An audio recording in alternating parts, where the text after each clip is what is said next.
Okay, first up this week is going to be Planet Hero Sidekick, written by M.A. Carlson. This is the second book in this Planet Hero series. It is 253 pages, $2.99. It's available on Kindle Limited. Here's the author's description. So you want to fight crime, save people from villains, be the good guy? If the answer is yes to all these questions, then the life of a sidekick just might be for you. Warning, not responsible for potential death or dismemberment. Davis might come to regret the day he decided to become a sidekick, but now that he has already put in the time to complete the certification program, he was going to see it through. But first, he needs to survive in the world for a couple of weeks with his fellow wannabe sidekicks. Nothing like teen angst and drama to make a man fill his ears. If he succeeds and makes it as a sidekick, he gets to look forward to working with the cantankerous Hammerjack, a hero of some repute. Though whether that is good or bad is yet to be determined.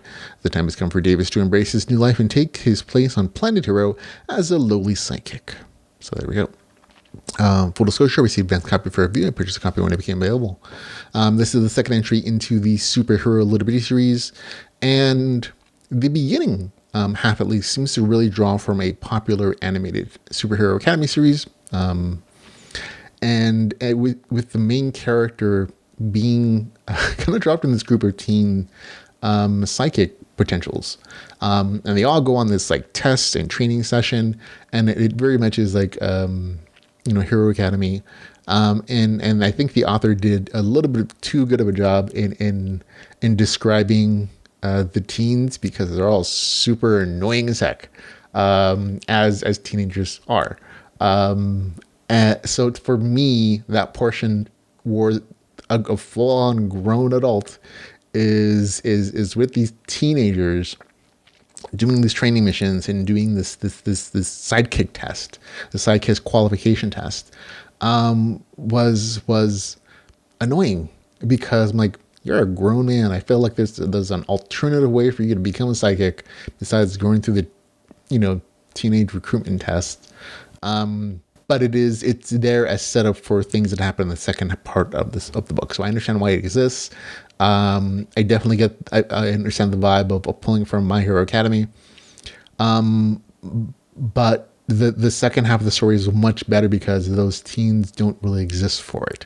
And I thought the story is much better without them, because I found them to be personally annoying. And maybe that's just credit to the author in describing teenagers. But like, just their comments and the dumb decisions they made just was not working for me. The other parts of the story, very well done, nice action, good power up system. I really enjoyed the main character's power set and the way he uses them intelligently. All that stuff is really good. I don't have any qualms with the main character. It's other characters that kind of just made that first half a little bit of annoying. So the also I really actually enjoyed. There's a second narrative story that's weaved through this, that's going back to the start of the nano apocalypse, when Earth is shifting. It actually goes back to like the instance of like the first nanos that appear on Earth and rapidly swarm the planet for the RPG apocalypse. Mutating monsters, giving humans superhero powers, or killing them outright, kind of depending what happens, and changing and destroying the world as humanity knows it. And it was a really enjoyable break between the main storyline, just so you could see how the history of this world. And I really actually enjoyed that storyline a bit more than the first half of this, just because it was very RPG apocalypse, and I'm much more drawn towards that section, because it did a justice to it, in that there were just like terrible human beings taking advantage of the situation, monsters to fight, and people who are going past certain issues to help others and to expand their powers and doing what it needs to do to survive and help humanity. And that story is a little more grittier than just the straight superhero story that you see in the main storyline. Overall, I still had a good time with the story. If you like superhero stories and you like LitRPG, this might be like the perfect mix of everything for you.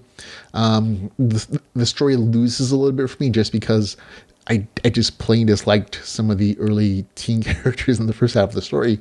But other stuff was still very enjoyable, but it does lose because like I didn't mind. I wouldn't have mind seeing those teens just like get killed off, and that's like that's not. I don't think that was the intent of the author necessarily. So that just didn't work for me necessarily. But overall, still enjoyable story. This gets a few decimals off.